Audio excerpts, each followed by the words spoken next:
Come on, John, let's go. Shit, dude. Hey, you gotta wait for me, dude.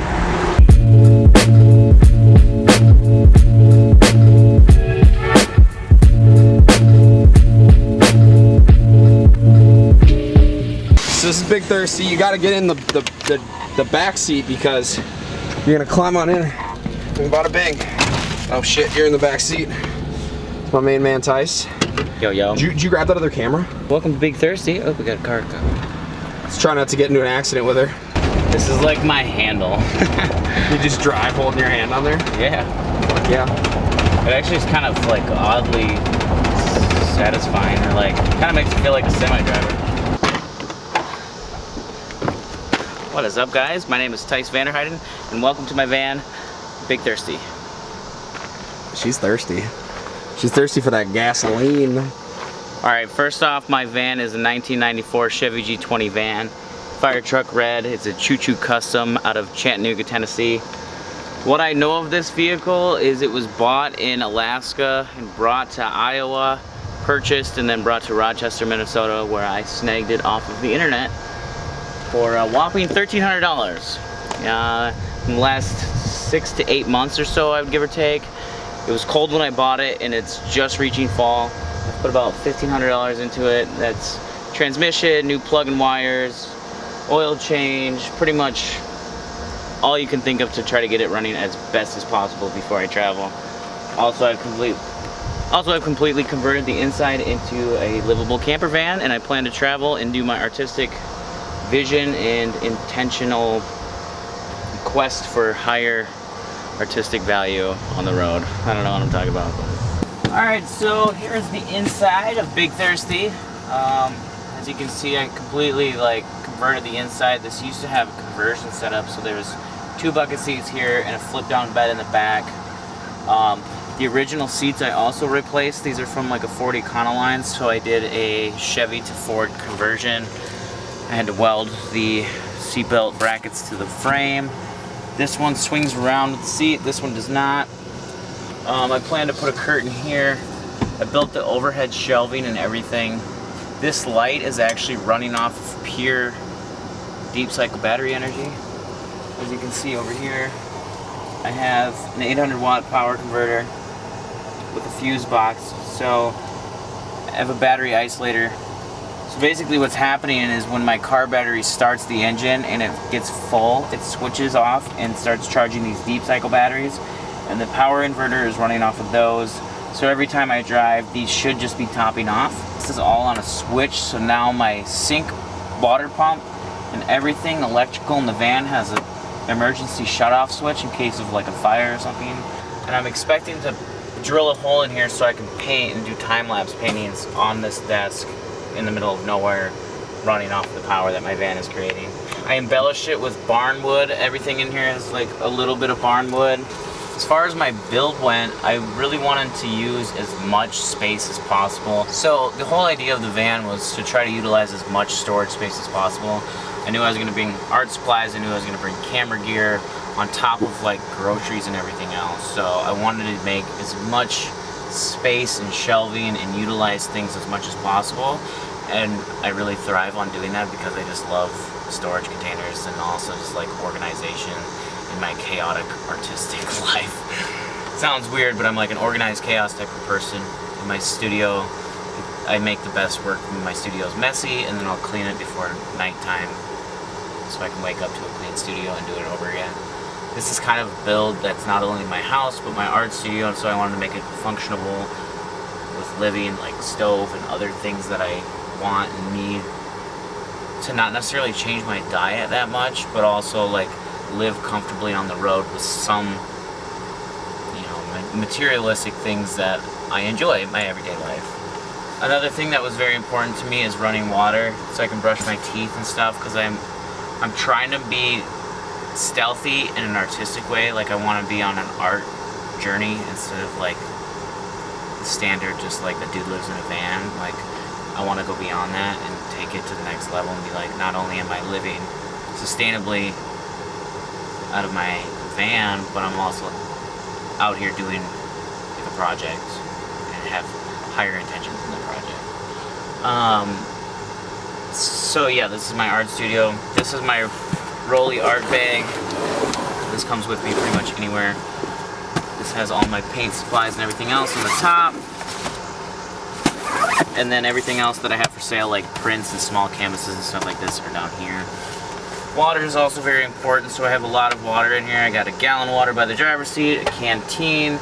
This is kind of just like to cool down coffee and take disc golfing or whatever I'm doing. Okay, so here's my kitchen setup slash bathroom. I would say honestly this is my bathroom. I got a lot of stuff like hand lotion, body soap. I have a big container of body soap and I squirt it into a smaller container so when I'm showering I don't have to carry that big thing. But I have enough so if I don't have to use it, you know, that often. Got some reading material. This is my little kitchenette. Phillips screwdriver is always necessary. Got some things, and I just bought this the other day at the thrift store. It's kind of like this dish rack, drying rack. This also... The water runs? Yes, this does run. What? This is all controlled down here. This is clean water. This is gray water. So you just dump the gray water once it fills up? Yeah, and I'm not doing it now because I just started this shit, but I plan to use like biodegradable toothpaste and stuff, so I can just dump this in the earth. As of right now, that's not like that, so I'll dump it like down the sink or something. But as far as it goes, it goes. Where do you think you're gonna get most of your water from on the road? Like Hy-Vees and stuff. This tank should last like 2 weeks, you know? Yeah. 2 weeks tops. Because I only turn this on when I brush my teeth or like clean dishes. And then I have other water sources for like coffee water and stuff like that, or boiling water. Mm-hmm. This actually is just a water pump off of Amazon, and it goes up. I put a piece of PVC pipe in here because this curved in it, and it would like... This freshwater line goes down a PVC pipe to kind of see it back there. So it sticks in there straight and goes all the way to the bottom. Kind of like a rig that I just made up on the fly. And it goes up into here and then into here. And when the connection is made down here, positive and negative, I get water. Nice. So that's kind of nice. Little foot switch. And it also gets me, it makes me stay in the van. You know, if I'm kind of doing some stealth parking and really nobody knows that I'm in here, I don't want to be like outside of the van brushing my teeth and drying clothes off and being ridiculous when I don't need to. As far as everything else, this is all my camera gear in kind of some old school outlets. I really want to shoot a lot of film photography. Yeah. I got my drone, some other... Do you have a lot of film? This is my little baby. I bought this film camera at a garage sale for 50 bucks. Look it up online, it's worth like $160 to $200 depending on the camera and the equipment that came with it. But I did get a vintage camera bag with the purchase and a telephoto lens. After that, this came in this bag, and then I bought a ton of film at a garage sale for $25. The guy was like a film or a photography teacher. Oh, and here's my other camera. Pentax. So I'm gonna put black and white in one and color in the other.